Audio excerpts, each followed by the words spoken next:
एक तरफ ये महामारी के समय पर जहाँ गरीब आदमी भूख से मर रहा है और आम जन को ये नहीं समझ में आ रहा कि उसका पैसा कहाँ से आएगा। कल सरकार ने जो जनता के विरोध के अंदर जो कल फैसले लिए हैं, मैं उनकी पूरी तरह से आलोचना करती हूँ। और ये फैसले जो हैं ये जनहित के ही नहीं, ये ऐसे फैसले हैं जो आने वाले समय में सरकार को बहुत ही भारी पड़ेंगे। आपने देखा कि अंतर्राष्ट्रीय स्तर के ऊपर तेल और डीजल की कीमतें जो हैं कच्चे तेल की, वो पूरी तरह से गिर चुकी हैं पूरी तरह से। और यहाँ पर उसका आम जनता को ऐसे समय पर, ऐसे महामारी के समय पर फ़ायदा देने के बजाय सरकार ने जो है दोहरी मार उनके ऊपर डाल दी है। पेट्रोल डीजल जो है इतना महंगा कर दिया। बस का जो किराया है वो 85 रुपीज़ से लेकर 100 रुपये तक जो है कर दिया है। तो ये बस का किराया जो है ये आम जन की जेब के ऊपर ही डाका है, क्योंकि गरीब आदमी के अलावा तो और कोई बस में चलेगा नहीं।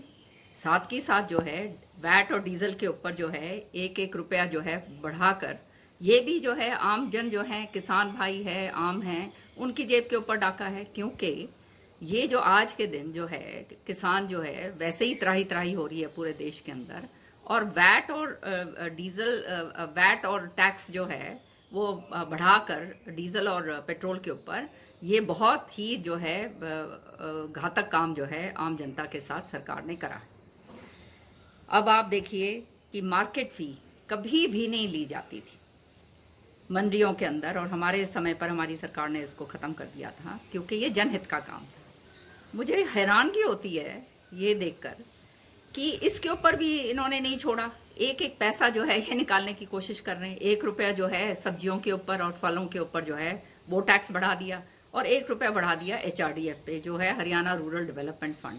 अब हरियाणा रूरल डेवलपमेंट फंड तो जो है वो काम आता है डेवलपमेंट काम के लिए, तो आज के दिन डेवलपमेंट का काम तो कुछ हो नहीं रहा है। तो ये जो 1-1% जो टैक्स दोनों जगह लगाया है, ये सीधी मार इसकी जो है ये गरीब जनता की जेब पर पड़ेगी। पहले ही उसकी जो है उनको तनख्वाहें नहीं मिल रही हैं, महीनों महीनों हो गए हैं। मेरे को कई कर्मचारी बता रहे थे कि 12-12 महीने ऐसे हैं पब्लिक हेल्थ के और दूसरे जो हैं जहाँ पे उनको तनख्वाहें नहीं मिली।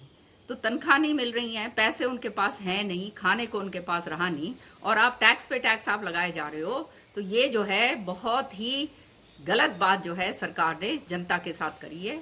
जो सरकार चुनी जाती है जनता के हित के लिए, आज वही सरकार जनता का जो है हित जो है वो पूरी तरह से उसने नजरअंदाज कर दिया है। ये कहा था कि दाना दाना खरीदा जाएगा। आज रोज अखबार भरे पड़े हैं कि किस तरह से जो है कहीं बारदाने का घोटाला हो रहा है, बारदाना पूरे समय पर नहीं पहुंच रहा है। मंडियां जो हैं वो भरी पड़ी हैं गेहूं से और सरसों से। दाने दाने की बात छोड़िए, मापदंड ऐसे लगा दिए। गेहूं जो है, गेहूं खरीद के लिए इन्होंने स्पष्ट कहा था कि सारा एक एक दाना गेहूं का खरीदा जाएगा, जो हमेशा से होता है। इन्होंने केवल अब वही किसानों को जो है ये खरीदने की आगे काम कर रहे हैं जिन्होंने ऑनलाइन के ऊपर जो व्यवस्था अपनी करी। अब जो ऑनलाइन पे व्यवस्था नहीं कर पाया अपना बेचारा किसान, ये महामारी के समय, ऐसे विकट समय के अंदर, वो कहाँ जाएगा? वो सारे के सारे दाने अपने घर के अंदर रखेगा क्या? सरकार को ये नहीं समझ में आती कि किसान जो है वो बर्बादी के कागार के ऊपर आके खड़ा हो गया है, और उसको सहूलियत देने के बजाय, वो अन्नदाता को सहूलियत देने के बजाय आप उसके ऊपर मार पे मार आप डाले जा रहे हैं। अच्छा होता सरकार ने जो ये मंडियां जो बनाई हैं, सारा कुछ करा है, अगर ये इस तरह की कोई व्यवस्था करते कि जहां सरकार जो अपना किसान भाई है उसके खेत जो है गांव के अंदर, खेतों के अंदर जाके अगर खरीद हो जाती तो ज्यादा अच्छा होता। लेकिन दुर्भाग्य की बात कि ये सरकार जो है कोई भी हित के काम के बारे में सोचती ही नहीं। साथ ही साथ जो है हमने देखा कि बहुत बेमौसम बरसात सारी जगह हुई है, और मंडियों के अंदर जो है ये सारे दाने पड़े हुए हैं, पूरे का पूरा जो है फसल पड़ी हुई है। इसका जो भरपाई है, मैं कहती हूँ कि ये भी जो है सरकार को पूरी तरह से करनी चाहिए, ताकि अन्नदाता को कुछ तो राहत दें।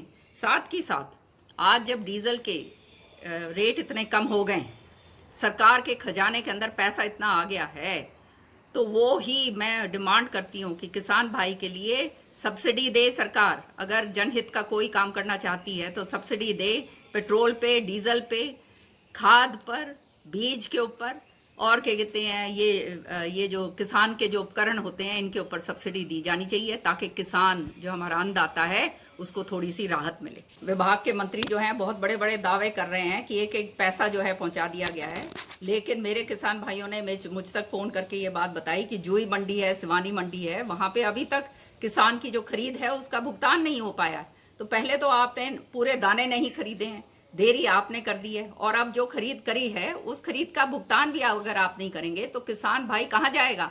वो सारा का सारा इसी पैसे से उसका सारा गुजर होता है, लेन देन सारा उसका इसी पैसे से होता है, और आप कहते हैं कि कोई फर्क नहीं पड़ता।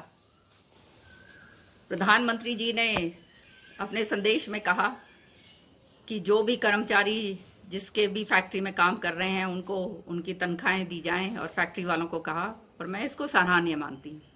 लेकिन एक तरफ तो ये बात है, और दूसरी तरफ मुझे हैरानगी होती है कि 2 साल के लिए जो कर्मचारी हैं जो पूरे सरकार को चलाते हैं, उन कर्मचारियों का डीए जो है वो काटा जा रहा है।